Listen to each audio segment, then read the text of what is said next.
Waa maxay sababta ay kor ugu kacday Bitcoin iyo dhammaan suuqyada cryptocurrency?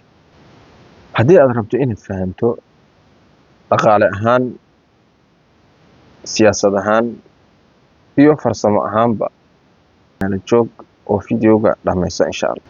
Asalaamu calaykum waraxmatullaahi tacaala wabarakaatuhu. Soo dhowaada asxaabta qiimaha badanow.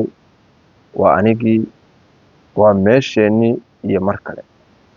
Maanta waxaan isla fiiri doonaa sababaha keenay inay Bitcoin iyo dhammaanba suuqa cryptocurrency oo kor u kacay. Aan ku bilowno qaybta koowaad, waa bixintii oo yaraatay iyo baahidii oo badatay. Mid ka mid ah sababaha ugu weyn oo Bitcoin kor ugu kacay ayaa waxa ay tahay baahida loo qabo oo sare u kacday iyo bixin ama soo saarid waxa loo yaqaan labadaba oo yaraatay amaba saan ognahay Bitcoin wuxuu leeyahay 21 milyan oo coin, isla markaana intaas buu ku eg yahay maahane ma jirto wax kale oo laga sugayay hadda ka bacd. Dadka danaynaya ayaa sii kordhaya Bitcoin marba marka ka dambeeya, sida shirkadaha iyo dadka bangiyada leh ama bangiyada amaba maalqabeenka. Waxaa kaloo dhacay bishii April waxa loo yaqaan Bitcoin harvest, taas oo ah in uu hoos u dhac ku yimid ama hoos loo dhigay abaalmarinihii la sii jiray dadka soo saara Bitcoin. Dadkii mineka qodayay ama wax soo saarayay abaalmarinihii la sii jiray baa hoos loo dhigay. Marka supply-ga la yareeyo ama soo saaridda la yareeyo, waxaa badanaysa baahida ama kordhaysa baahida iyo dadka raba baa kordhaya mar walba. Qiimuhuna sidaas ayuu kor u aadi karaa oo u kici karaa qiimo. Midda labaad ama qaybta labaad ayaa ah maalgashiga shirkadaha ETF-ta. Shirkadahaas waxa weeye shirkado ama ha sameeyeen trading ama ha ahaadeen kuwa haya coinan ama ha ahaadeen kuwa sameeya investmentiga.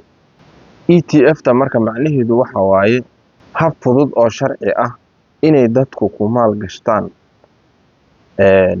coin-ka, saasna ay u helaan abaalmarino ama coin-ku markuu kor aado. Sideedaba Bitcoin-ku ama coin-ka aad gadanaysid waa laba nooc. Labada nooc waxa weeye nooca koowaad inaad coin-ka gadatid oo dhigatid si markii lacagtu u siyaado ama kor u aado aad u gadato, ama inaad gashatid investment oo maalgashi ka samaysatid oo mar walba siyaado aad ku sameydid faa'iidadana la baxdid lafahuna aad dhigatid. Marka waxa la sameeyay in si aan toos ahayn ayagoon toos u gadanaynin oo u iibsanayn si toos ah inay maal gashtaan bay ETF u fududeysay, sharcina ay ugu ogolaato.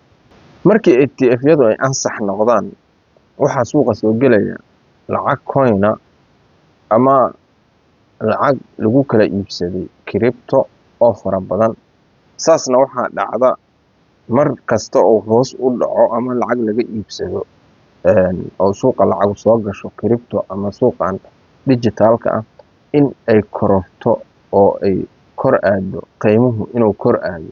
Macnaha marka Bitcoin marka gadatid laba Bitcoin marka gadatid waa inaad iibsatid oo kaydsatid oo meel dhigatid, iyo inaad investment ahaan u gadatid oo faa'iido oo ku soo saaro oo mar walba kor u kaco na khasaaro kugu jirto mar walba kor aadana aad faa'iido kala baxay. Tani marka waxay kordhisay kalsoonida loo qabo BCT ama Bitcoin, waxaana sababtay inay dad hor leh ay fahmaan ama raadiyaanba inay fahmaan si ay ugu samaystaan ama ay u maalgashtaan. Qaybta saddexaad ayaa ah siyaasad lacageed iyo sicir barar jira iyo hoos u dhac ku yimid kalsoonida lacagaha cash-ka ah ama lacagaha caadiga ah.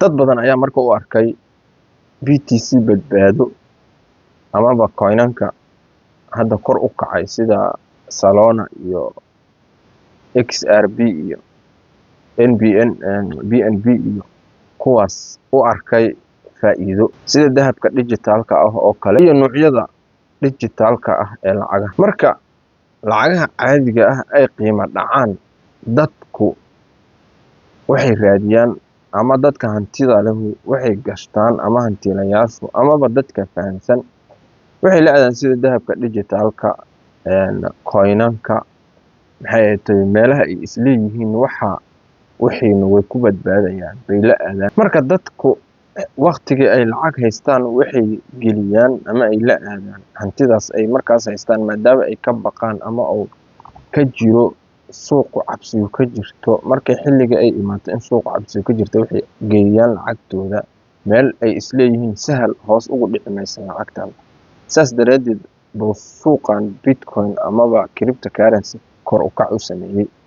gaar ahaan marka Bitcoin wuxuu noqday meel lagu kaydsado lacagaha iminkadan la joogo, sababtoo ah waxaa leesla arkay inuu kaydinayo qiimo fiican oo lacagtaas aad dhigatid ay dadku dareemayaan inaysan hoos aadin inay kor aado maahan. sababta kale ayaa ah iyaduna kororka aqoonta dadweynaha. macnaha dadweynuhu wuu fahmay, dadweynaha ayaa fahmay qaabka ay u shaqeydo Bitcoin. maanta dad badan ayaa fahansan ama og nuuca iyo qaabka ay u shaqeydo Bitcoin. saasna dadka qaaraba ka sameeyaba lacaga ka sameeya. marka dadku maanta waxay fahmeen waxa uu yahay BTC iyo waxa ay tahay dhammaan cryptocurrency. saas darteed bay dadku lacaga u gashteen oo rabaan inay faa'iido uga sameeyaan. waxaa jira barnaamijyo badan oo fududeeyay marka barnaamijkaas sida Cash App, Stake iyo Binance.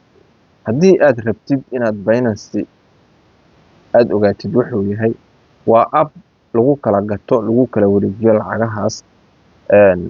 linkiga na description-kan idin soo dhigi doona insha Allah. midda kale oo kor ugu kacay Bitcoin ayaa ah wadamo badan oo Bitcoin xiray ama ka mamnuucay dhinacooda laga mamnuucay, dowlado mamnuucay baa dib u soo celiyay oo sharcigii ama shaktigiina siiyay Bitcoin inuu ka sii shaqey karo wadamadaas.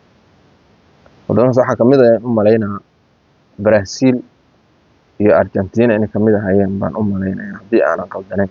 marka dadku fursaday heleen ayagoo wadankoodii jooga shalana laga mamnuucay bay maanta fursad u heleen in ayagoo wadankoodii jooga ay mar labaad ku isticmaali karaan wadankooda.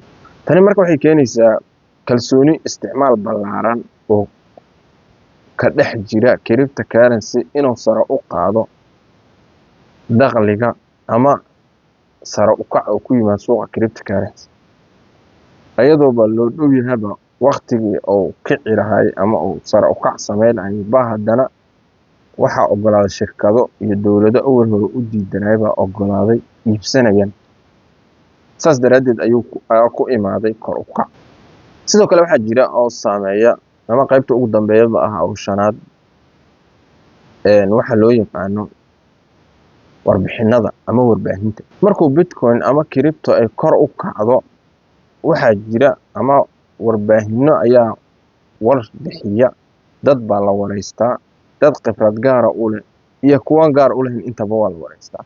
markii la wareysto marka dadka oo dad inta khibrada u leh la wareysto xataa waxaa laga yaabaa inay imaadaan dad aan u lahayn fikrado badan ay iibsadaan markaas crypto si waxaas la sheegaa ay humaag raac dad ahbaa imaanaya. kuwo kale waxay sameeyaan research bay sameeyaan. marka crypto waxa keenay inay hadda kor u kacdo siiba Bitcoin ay cirka gasho ayaa ah warbaahinta saameynteeda iyo dadka aqoonta u leh oo wax ka qoray. dadka caadiga ah iyo maalqabeennadu waxay bilaabaan inay hadlaan xilliyada taasuna waxay dhalisaa a form of fear missing out, macnaha in la baqdintii meesha ka saaray. dareenkaas marka wuxuu keenayaa inay dad badan ku lumaan ama ay dad badan ilaawaan cabsida ka jirta Bitcoin ama suuqa cabsida ka jirta oo iibsadaan lacaga fara badan la soo galaan iyo kuwa kale badan. insha Allah marka taas waxay kicinaysaa marka qiimaha Bitcoin-ka ama qiimaha suuqa crypto hadda waxa sare u kacay ama aadka u kacay maanta ka hadlaynay oo xooga saarayna ayaa waxay Bitcoin-ka, laakiin crypto-ba dhammaantoodba kor u kacay. korna inuu u socdo waa suuragal oo aad baa loo saadaasho waxay sheegaysaa hadda in kor u kici doono. suuqu marka kaliya maahan tira xisaabeed ee wuxuu kuluu ku saabsan yahay saameyn iyo warbixino ku saabsan dadka khibrada u leh oo kale. marka waxaan ka hadlaynaa waxay ahaayeen shanta qaybood. waxay ahaayeen in la soo saaray wax yar oo asaga dhan yahay 21 milyan, baahidiina ay badatay waa 1. midda labaad ayaa ah inay shirkado badan ama maxay tahay dowlado iyo bangiyo intuba ay maalgashanayaan. Midda saddexaad ayaa ah sixir bararka iyo kalsooni darrada lacagaha caadiga ah. Fududeynta iyo sharciga isticmaalka iyo saamaynta warbaahinta iyo weliba dareenka dadweynaha. fadlan haddii aad wax ka fahantay videogan ama wax aad ka faa'iiday, like noo saar, subscribe noo soo raac. haddii aan raalisan isdhiiri gelino oo yaanaan isdhibin. waa in salaamayaa. salaam.